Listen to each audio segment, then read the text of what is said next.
Ukraine is not Russia. Ukraine will never be Russia. So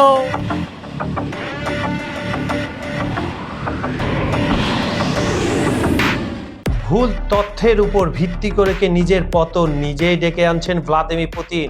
2026 সালের April মাস রাশিয়ার জন্য এক মহা বিপর্যয়ের নাম, যেখানে আগস্ট 2024-এর পর এই প্রথম নিজ ভূমি হারিয়েছে রুশ বাহিনী। একদিকে ইউক্রেনের ড্রোনের আঘাতে ছারখার হচ্ছে পুতিনের গর্বিত সেনাবাহিনী, আর অন্যদিকে উত্তর কোরিয়ার কিম জন উন কি তবে যুদ্ধের মোড় ঘোরাতে নতুন কোনো চাল চালছেন? রাশিয়ার তথাকথিত বসন্তকালীন আক্রমণ কি তবে শুধু রাশিয়ার পরাজয় নতুন মহাকাব্য? বিহাইন্ড দ্য সিনের আজকের এপিসোডটি না দেখলে মিস করবেন বিশ্ব রাজনীতির এই নাটকীয় মোড়। রাশিয়া ইউক্রেন যুদ্ধে রণাঙ্গন এখন এমন এক পর্যায়ে যেখানে রাশিয়ার বিজয় তো দূরের থাক, নিজেদের অর্জিত ভূখণ্ড ধরে রাখাই এখন চ্যালেঞ্জ হয়ে দাঁড়িয়েছে। পুতিন যেখানে ডানবাস দখলের স্বপ্ন দেখেছিলেন, সেখানে ইউক্রেনের ড্রোন আর আধুনিক যুদ্ধ কৌশলের মুখে রুশ জেনারেলরা এখন সাজানো তথ্যের আশ্রয় নিচ্ছেন। একই সময়ে এশিয়ায় উত্তর কোরিয়ার কিম জন উন সীমান্তে শক্তিশালী কামান মোতায়েন করে নতুন উত্তাপ ছড়াচ্ছেন। কি হতে যাচ্ছে এই যুদ্ধের ভবিষ্যৎ? পুতিনের পরাজয় কি এখন সময়ের ব্যাপার মাত্র? বিস্তারিত থাকছে আজকের পুরো আলোচনায়। পুতিনের বসন্তকালীন আক্রমণ পরিকল্পনা মতো এগোচ্ছে না, বরং বলা যায় সম্পূর্ণ ভেঙে পড়ছে। মার্চের শুরুতে রাশিয়া তাদের গ্র্যান্ড অফেন্সিভ শুরু করে। পুতিনের পরিকল্পনা ছিল লুহানস্কের শেষ প্রতিরোধ ঘাঁটিগুলো দখল করা এবং সবচেয়ে গুরুত্বপূর্ণভাবে ডনেটস্কের শক্তিশালী প্রতিরক্ষা বলয় ভেঙে পুরো ডনবাস নিয়ন্ত্রণ নেওয়া। হাজার হাজার সেনা জড়ো করা হয়েছিল। রুশ প্রচারণা মেশিন বলছিল ডনবাসের পতন যে কোনো সময় হতে পারে, কিন্তু বাস্তবতা একেবারে ভিন্ন হয়ে দাঁড়িয়েছে। ডনবাস দখলের জন্য যে চূড়ান্ত ধাক্কা রাশিয়া দিতে চেয়েছিল, সেটি এখন একেবারে ভিন্ন রূপ নিয়েছে। ভূখণ্ড দখল করছে না রাশিয়া, বরং ইউক্রেন একের পর এক নিজেদের এলাকা পুনর্দখল করে নিচ্ছে। যুদ্ধক্ষেত্রে সংখ্যাগুলো পুতিনের জন্য রীতিমতো বিব্রতকর। 2026 সালের এপ্রিলের হিসাব বলছে আগস্ট 2024-এর পর এই প্রথমবার রাশিয়া নিট ভূখণ্ড হারিয়েছে। Institute for the Study of War ISW তথ্য অনুযায়ী এপ্রিল মাসে ইউক্রেন রাশিয়ার তুলনায় 116 বর্গমিটার বেশি এলাকা নিয়ন্ত্রণে নিয়েছে। পুরো মার্চ মাসে রাশিয়া মাত্র 23 বর্গমিটার এলাকা দখল করতে পেরেছিল, আর এপ্রিলে সেই সামান্য অর্জনও হারিয়েছে তারা। তুলনা করলে বিষয়টা আরো স্পষ্ট হয়। 2025 সালে মার্চে রাশিয়া প্রতিদিন প্রায় 12.9 বর্গ কিলোমিটার এলাকা দখল করত, অথচ এই বছরে এসে মার্চে পুরো মাস জুড়ে তারা যা পেয়েছে 2025 সালে তা পেতে লাগতো মাত্র 2 দিন। বিপরীতে ইউক্রেন এখন প্রতিদিন গড়ে প্রায় 3.87 বর্গ কিলোমিটার এলাকা মুক্ত করছে। রাশিয়ার ক্ষয়ক্ষতির চিত্রটা আরো কিন্তু ভয়াবহ। ইউক্রেনের প্রেসিডেন্ট ভলোদিমির জেলেনস্কি জানিয়েছেন, মার্চ মাসে রাশিয়া 35,351 সৈন্য হারিয়েছে, যা ডিসেম্বর 2025-এর আগের রেকর্ডকেও ছাড়িয়ে গেছে।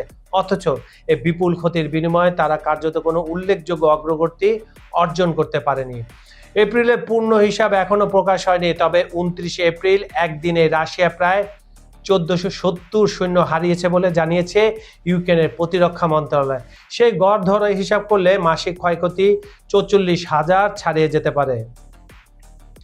যুক্তরাজ্যের প্রতিরক্ষা মন্ত্রণালয় জানাচ্ছে, টানা 4 মাস ধরে রাশিয়া যত সৈন্য হারাচ্ছে তত নতুন সৈন্য নিয়োগ দিতে পারছে না। রাশিয়া প্রতিদিন গড়ে 1120 জন নতুন সেনা নিয়োগ দিলেও প্রতিদিন ক্ষয়ক্ষতি 1000 থেকে 1200 জনের মধ্যে ঘোরপাক খাচ্ছে। রাশিয়ার এই ব্যর্থতার পেছনে একাধিক কারণ রয়েছে। 2025-26 সালে শীত ছিল বেশি ঠান্ডা ও কাদাময়, ফলে মার্চ এপ্রিল জুড়ে ইউক্রেনের মাটি ভয়াবহ পর্দামুক্ত হয়ে ওঠে এবং ট্যাঙ্ক ও সাজোয়া যান কার্যত অচল হয়ে পড়ে।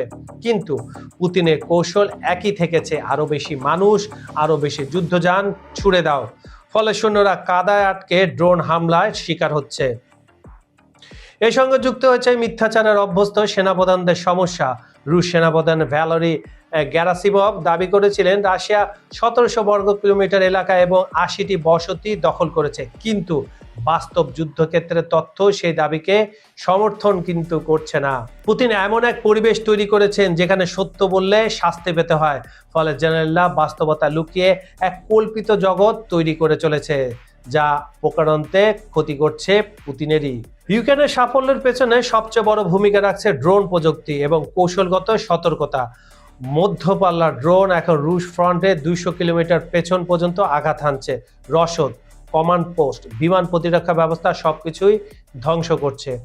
কিয়েভ পোস্টের তথ্য অনুযায়ী এখন রাশিয়ার 96% ক্ষয়ক্ষতির জন্য দায়ী ড্রোন। ইউক্রেন এখন অ্যাক্টিভ ডিফেন্স কৌশল অনুসরণ করছে। বড় আকারের একক পাল্টা আক্রমণের বদলে ছোট ছোট কিন্তু অত্যন্ত কার্যকর আঘাত হানছে তারা। কোথাও ড্রোন হামলা, কোথাও বিশেষ বাহিনীর অভিযান, কোথাও রুশ যোগাযোগ ব্যবস্থা ভেঙে দেওয়া, সব মিলিয়ে রাশিয়ার সামরিক কাঠামোকে ভেতর থেকে অচল করে দিচ্ছে ইউক্রেন। এটা যেন মানুষ বনাম মেশিনের যুদ্ধ, আর সেখানে ফলাফল ক্রমেই স্পষ্ট হয়ে উঠছে। যুদ্ধের মোড় ঘুরে গেছে, এটাই এখন আর অনুমান নয়, বাস্তবতা। রাশিয়া শুধু ভূখণ্ড হারাচ্ছে না, ধীরে ধীরে যুদ্ধের গতি ও নিয়ন্ত্রণও হারাচ্ছে। অন্যদিকে ইউক্রেন শুধু মূল ভূখণ্ড নয়, 2014 সাল থেকে রুশ দখলে থাকা ক্রিমিয়া নিয়েও দীর্ঘমেয়াদী পরিকল্পনা এগিয়ে নিচ্ছে। সরবরাহ লাইন, সামরিক ঘাঁটি, জাহাজ সবকিছুর উপর ধারাবাহিক হামলা চালিয়ে ক্রিমিয়াকে বিচ্ছিন্ন করে ফেলতে চাইছে তারা। ইউক্রেনের প্রতিরক্ষা মন্ত্রী মিখাইলো ফেদরভ লক্ষ্য ঠিক করেছেন 2026 সালের শেষে প্রতি মাসে 50,000 রুশ সেনাকে যুদ্ধের বাইরে ছিটকে দেওয়া। যে বসন্তকে রাশিয়ার অনিবার্য বিজয়ের সূচনা বলা হয়েছিল, সেটাই এখন ইউক্রেনের পাল্টা উত্থানের মঞ্চ হয়ে উঠেছে। পুতিন হয়তো এখনো পুরোপুরি বুঝে উঠতে পারেননি, কিন্তু যুদ্ধক্ষেত্র তাকে বুঝিয়ে দিচ্ছে। কিন্তু পুতিনকে যারা চেনেন তারা ঠিকই জানেন যে এই ব্যক্তিটি ঠিকই ঘুরে দাঁড়াবে, কারণ তার মাথায় কি খেলা খেলছে তা জেলেনস্কি কেন কেউ জানে না।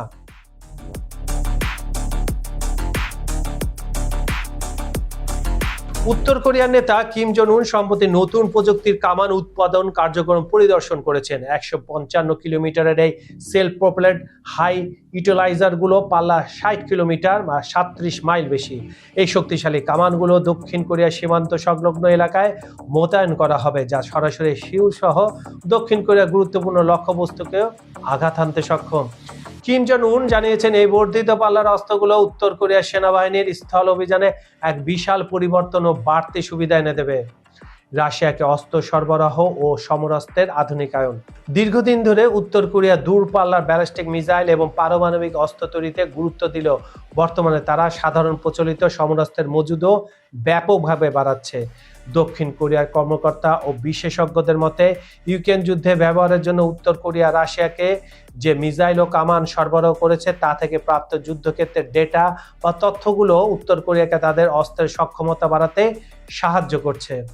এর ফলে পিয়ংইয়ং তাদের কৌশলগত অস্ত্রের পাশাপাশি প্রচলিত অস্ত্রের আধুনিকায়নও দ্রুততর করছে। নৌবাহিনীর সক্ষমতা বৃদ্ধিতে নতুন ডেস্ট্রয়ার। স্থলপথের পাশাপাশি উত্তর কোরিয়া তাদের নৌবাহিনীর শক্তি বাড়াতে জোর দিচ্ছে। কিম জং উন সম্প্রতি তাদের দুটি অত্যাধুনিক নৌ ডেস্ট্রয়ার একটির মহড়া ও চলাচলের সক্ষমতা পর্যবেক্ষণ করেছেন। বর্তমানে এই ডেস্ট্রয়ারগুলো মোতায়েনের আগে চূড়ান্ত পরীক্ষায় রয়েছে। এছাড়া কিম জং উন নৌবাহিনীকে আরও শক্তিশালী করতে অতিরিক্ত আরও দুটি আধুনিক ডেস্ট্রয়ার তৈরির নির্দেশ দিয়েছেন।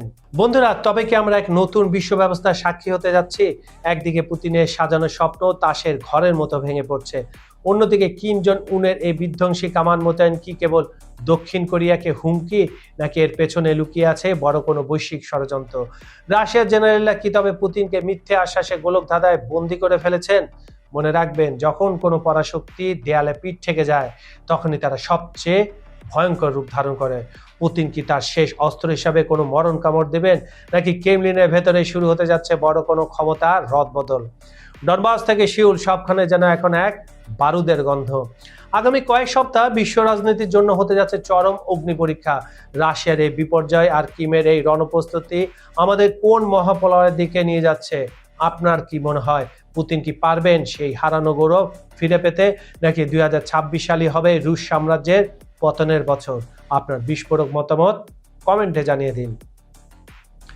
আন্তর্জাতিক রাজনীতির এমন রগরগে এবং পর্দার অন্তরালের সব চাঞ্চল্যকর তথ্য সবার আগে পেতে খবর সন্দেহের সাথেই থাকুন। সাবস্ক্রাইব না করে থাকলে এখনই বেল আইকনটি চেপে দিন, কারণ পরবর্তী এপিসোডে আমরা ফাঁস করতে যাচ্ছি আরও বড় কোনো রহস্য। আজ এ পর্যন্ত আমি কাজল হায়দার বিদায় নিচ্ছি। দেখা হবে পরের ভিডিওতে নতুন কোনো ইস্যু নিয়ে। ভালো থাকুন, নিরাপদে থাকুন। আল্লাহ হাফেজ।